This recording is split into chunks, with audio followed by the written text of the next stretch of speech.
Let me just draw the picture of the question that I asked you last night at the end of the class.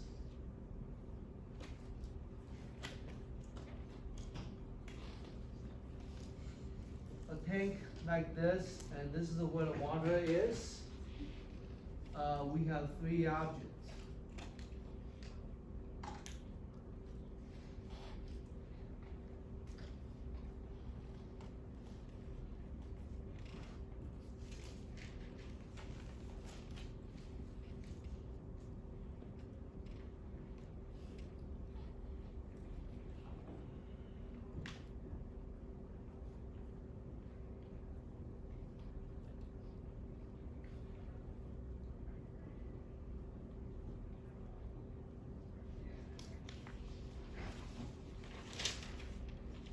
Okay, three blocks in the water, they have a different mass and they at a different position.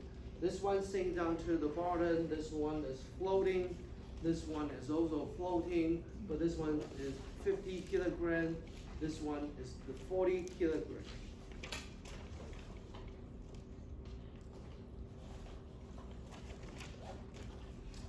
It's not possible.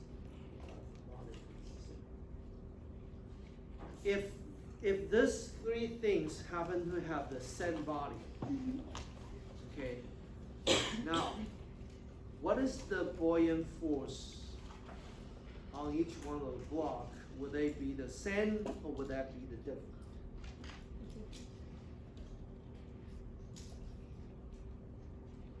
We made this one to be the A, and this one to be the B, and this one to be the C.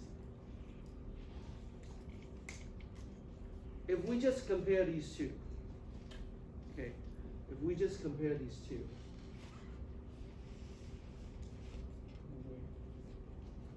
this one is a 50 kilogram, this is a 40 kilogram, and they have the same body. And what about the buoyant force?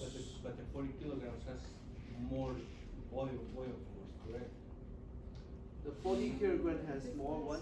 Buoyant force? Buoyant force, why?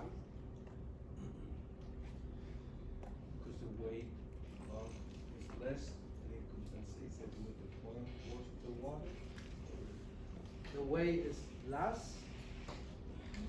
You think to the less, right? So it's supposed to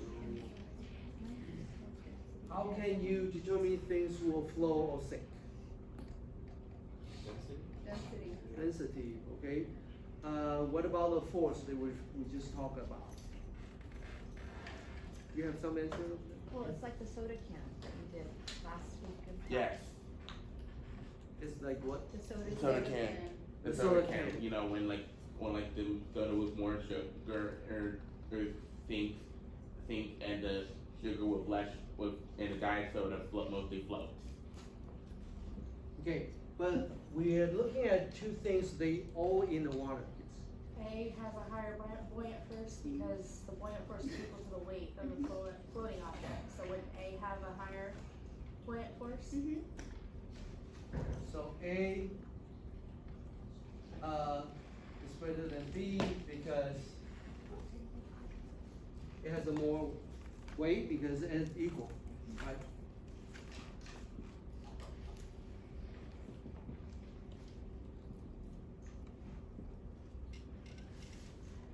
Any other answer or different from this one here? So you're talking about, you guys were talking about the Soda weight, can. right? Yeah. It has more of the weight and they have the same volume. And so you also agree that A is greater than B?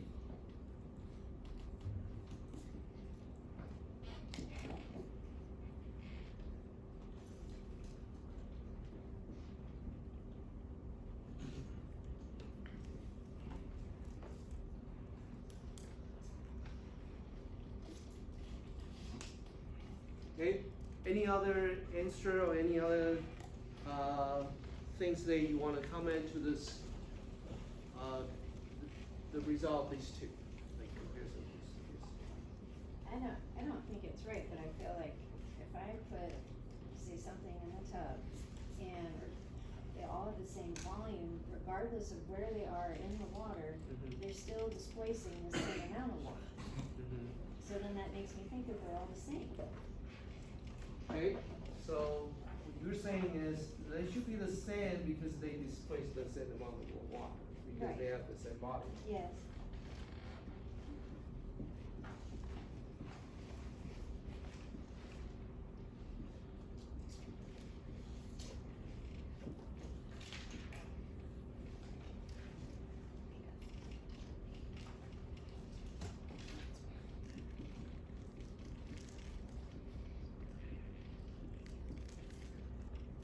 Okay, any other,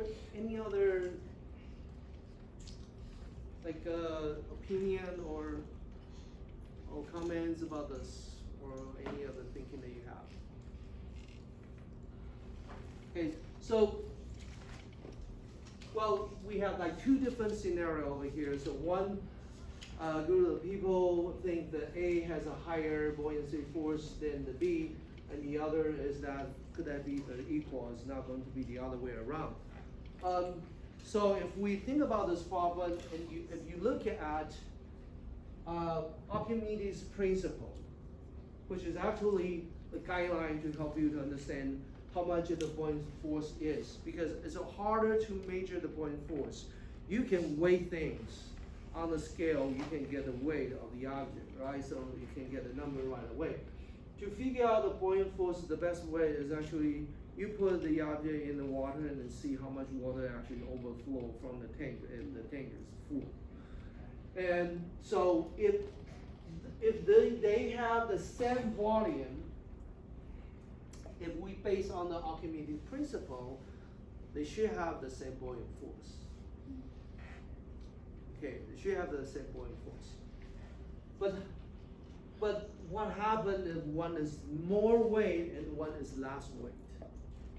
What does that tell you the more weight and less weight means? Yes.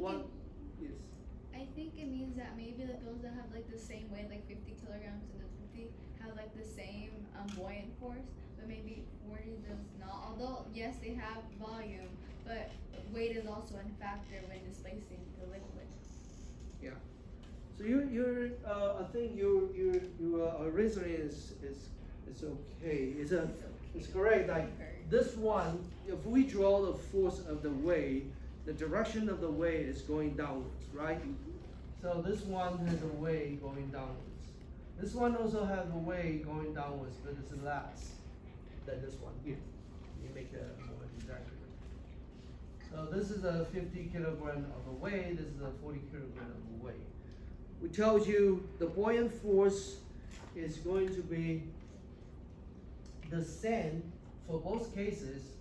So let me just make this one like this one also like this.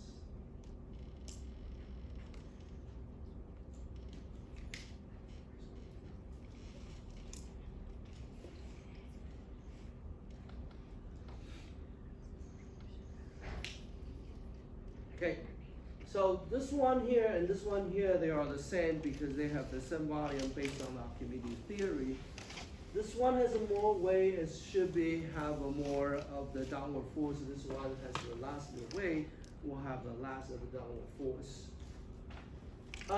If they float, which you made a good point that they should equal if they are floating, right? If they stand still, it doesn't move, then that it will be the case they are equal. I didn't say it's going to be just like a stand still in the water. If you start with the 50 kilogram in this case, if this one is floating in the water, it doesn't move, then what happened to this one? It will move down. That means because your buoyant force is equal to the weight, which is equal to the 40 kilogram of the weight, then this will also have the 40 kilogram of the floating force going upwards, but you have more of the weight of this block, which means this one will overcome this buoyant force. It will make it sink in. It's not sink to the bottom yet, but it's in the process of sinking to the bottom. So that means like A equals like C? with that A equal to C, eventually A will be acting like a C. Okay. Yeah,